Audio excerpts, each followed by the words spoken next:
Magandang gabi sa inyong lahat. Ako nga pala si Carlene G. Pipito, ang inyong kaibigang kasangga sa paglalakbay ng kaalaman at impormasyon. Para akong isang liwanag na pumapasok sa madilim na silid ng inyong mga katanungan, handang tumulong at magbigay linaw. So anong paksa ang ating tatalakayin? Tara na't simulan na natin!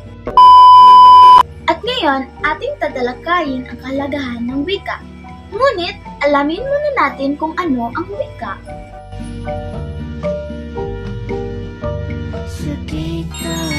Ang wika ay ginagamit natin sa pakikipagtalastasan. Sa pamamagitan ng wika ay naipapahayag natin ang ating saloobin at kaisipan. Sa pamamagitan din ito, malalaman natin kung ano ang gustong ipahiwatig ng ating kapwa. Nagkakaintindihan at nagkakaunnawaan ang bawat isa sa pamamagitan ng paggamit ng wika.